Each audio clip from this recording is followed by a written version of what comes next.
Blue Origin vient tout juste de réussir un atterrissage parfait du booster New Glenn sur le drone ship Jacqueline, une première tentative véritablement irréprochable. C'est un moment important et beaucoup n'hésitent pas à parler de percée technologique. Mais voilà le point clé. Aussi impressionnant que cela puisse paraître, c'est quelque chose que SpaceX maîtrise depuis des années. Falcon 9 et Falcon Heavy ont déjà réalisé ce type d'atterrissage des centaines de fois. Et en ce qui concerne Starship, SpaceX est allé bien au-delà de cette approche depuis longtemps. Alors pourquoi la méthode d'atterrissage de New Glenn ne peut-elle tout simplement pas rivaliser avec le système de capture Mechazilla de Starship ? Plongeons ensemble dans l'épisode d'aujourd'hui du quotidien de l'espace. Oui, Starship et New Glenn ne sont pas simplement de grosses fusées, ce sont toutes les deux de véritables lanceurs super lourds. Et dès l'instant où elles sont entrées en scène, SpaceX et Blue Origin se sont retrouvés engagés dans une rivalité frontale sans fioriture. La concurrence est toujours saine. À chaque percée, à chaque nouveau jalon atteint par l'un des deux camps, ce sont finalement les deux entreprises qui progressent, se poussant mutuellement en avant, jour après jour, et tout récemment, après une longue attente de 10 mois depuis le premier vol de New Glenn, Blue Origin a enfin lancé sa deuxième mission dans l'après-midi du 13 novembre, il y a seulement quelques jours. Et soyons honnêtes, le résultat valait clairement l'attente. L'entreprise a enregistré 2 succès majeurs. D'abord, un atterrissage réussi du booster, ensuite le déploiement parfait d'un satellite de soutien à la recherche martienne pour la NASA. 2 accomplissements indéniablement impressionnants, d'autant plus qu'ils ont été réalisés lors du seulement 2e vol de New Glenn.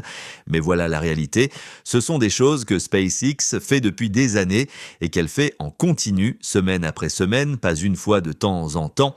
C'est un rappel important, atteindre un jalon ne sert pas seulement à célébrer, cela sert surtout à comprendre où l'on se situe réellement dans la course. Et justement, parlons de cette course et de l'atterrissage. Il n'y a aucun doute là-dessus. Le booster Never Tell Me the Odds de New Glenn a réalisé un atterrissage absolument magnifique sur le drone ship Jacqueline. C'est un succès solide. Bien sûr, on ne peut pas le comparer directement à Falcon 9. L'un est un lanceur lourd, l'autre un cheval de bataille de moyenne capacité. Mais que se passe-t-il lorsqu'on le compare à la méthode d'atterrissage de Starship ? C'est là que les choses deviennent vraiment intéressantes. Avant d'en venir à l'approche de Starship, commençons par celle de New Glenn, l'atterrissage classique sur drone ship, une technique qui nous semble familière, en grande partie parce que SpaceX la perfectionne depuis près d'une décennie. Le premier étage de New Glenn mesure environ 57 mètres de haut et est propulsé par 7 moteurs BE4 brûlant du méthane liquide et de l'oxygène liquide. Le principe est simple, du moins en théorie, ramener le booster depuis la limite de l'espace et le poser verticalement sur Jacqueline, une barge autonome de 116 mètres de long, stationnée à plusieurs centaines de kilomètres au large de la Floride. Lors de la mission NG2, le 13 novembre 2025, le booster Never Tell Me the Odds a réussi son atterrissage à peine 9 minutes après la séparation des étages. Un exploit d'autant plus notable que sa première tentative en janvier s'était soldée par une désintégration à Mach 5,5 en raison d'une instabilité lors de la rentrée atmosphérique. Le booster utilise 4 surfaces aérodynamiques mobiles pour maintenir sa stabilité pendant la descente avec des strakes générant de la portance et affinant la trajectoire latérale. À l'approche du drone ship, les moteurs se rallument pour réduire la vitesse, passant de plusieurs milliers de kilomètres par heure à seulement quelques mètres par seconde. 6 jambes d'atterrissage hydraulique se déploient automatiquement pour absorber l'impact final, tandis que le GPS et le radar guident le booster vers une plateforme qui, rappelons-le, se déplace en permanence avec des vagues de 3 à 5 mètres. Le véritable défi ici n'est pas tant la fusée que l'océan. Le vent, la houle et une cible dérivante obligent le logiciel de guidage à une précision extrême, une maîtrise que SpaceX n'a atteinte qu'après des dizaines de tentatives avec Falcon 9. Mais même lorsque tout fonctionne parfaitement, cette méthode a ses limites. Un drone ship doit être remorqué jusqu'à sa position mission, opérer à distance, puis ramener au port pour récupérer le booster. Cela prend des jours, parfois des semaines. Cela mobilise des équipages, des remorqueurs, des navires de soutien et toute une chaîne logistique complexe. Autant de facteurs qui augmentent les coûts, les délais et la complexité et qui se prêtent mal à une réutilisation rapide de type aérien.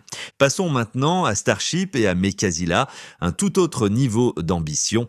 Au lieu de se poser sur un drone ship, le booster Super Heavy, un monstre de 70 mètres de haut, pesant plus de 3000 tonnes à pleine charge et propulsé par 33 moteurs Raptor, est littéralement attrapé par 2 bras mécaniques géants fixés à la tour de lancement de Starbase. Ce système a réussi sa première capture lors du Flight 5 le 13 octobre de l'année dernière. Coïncidence intéressante, exactement le même jour que le premier atterrissage réussi de New Glenn, mais la capture par Meshazila se situe à un tout autre niveau de difficulté. Juste après le hot staging, à environ 71 km d'altitude, le booster allume un groupe de 13 Raptors pour commencer à réduire sa vitesse.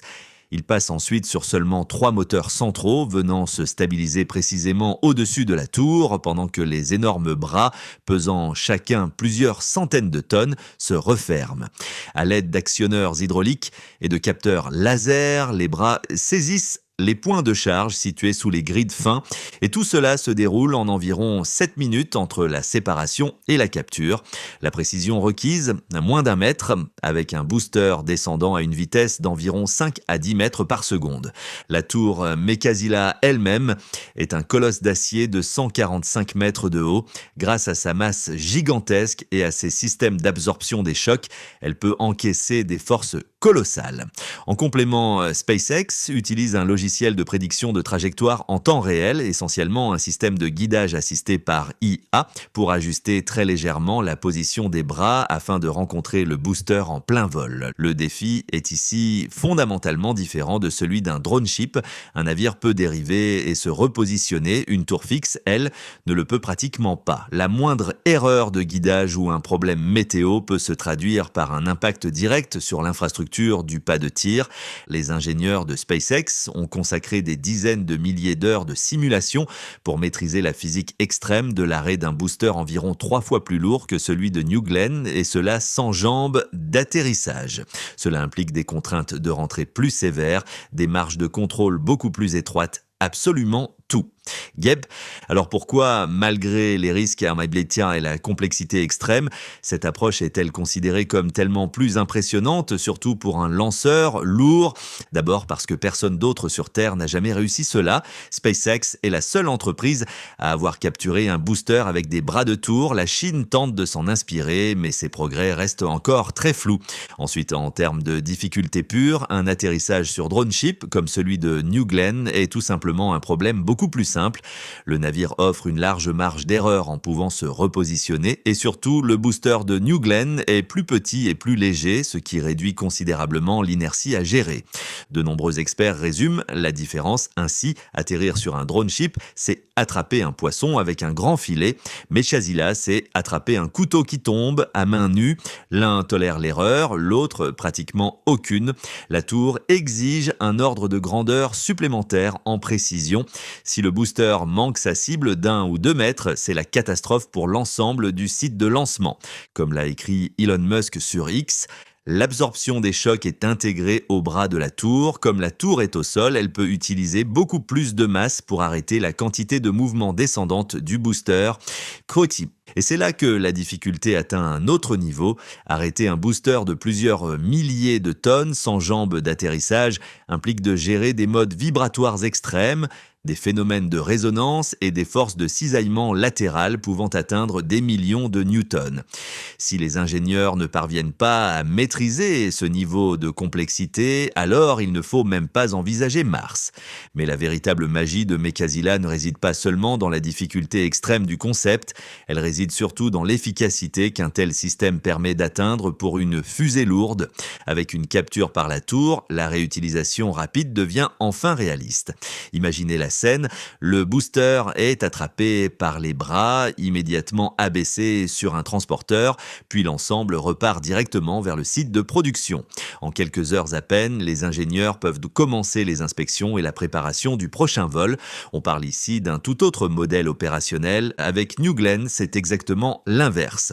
Après l'atterrissage, le booster reste immobilisé sur un drone ship pendant plusieurs jours, avant même que le navire ne fasse route vers le port. Rien que ce trajet de retour ralentit considérablement le rythme des lancements. C'est d'ailleurs l'une des raisons pour lesquelles Blue Origin a reconnu dans ses documents déposés auprès de la FAA que la cadence initiale ne dépasserait pas 1 à 2 missions par mois.